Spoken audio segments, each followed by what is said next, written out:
Let's face it, managing weeds in a perennial food plot is the most frustrating and time-consuming aspect of food plotting. There's all sorts of information out there about chemical and mechanical weed control, such as selective herbicides and using mowers.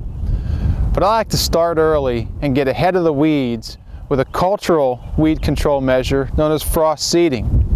One of the greatest aspects of frost seeding is it's extremely cost effective. All you have to do is grab an over-the-shoulder hand crank like this and a region-specific alfalfa, clover, or chicory seed, like this seed here from Tecumate. The frost seeding technique is done late in the winter, really just to fill in gaps. So you want to seed at a rate about half of what you initially put in the ground. Now what we're doing here is we're putting it in the ground late March. It's March 27th.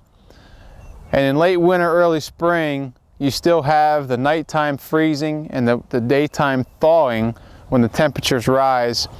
The best time to frost seed is really early in the morning. If you walk out in your lawn in late winter, early spring, you'll see what we refer to as honeycombing. And what this is when the ground freezes during the night and then thaws during the day, it gets this honeycomb appearance.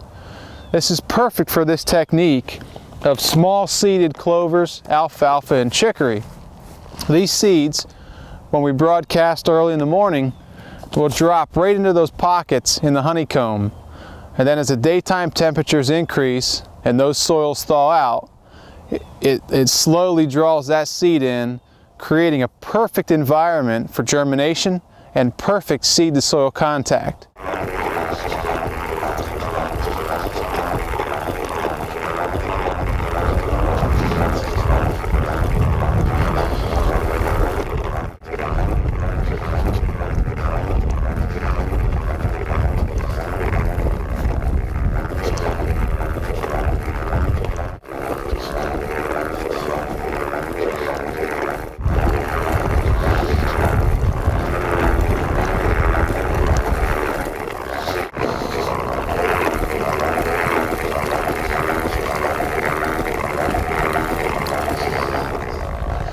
When frost seeding, we're using very small amounts, typically half the recommended amount from when you initially seeded.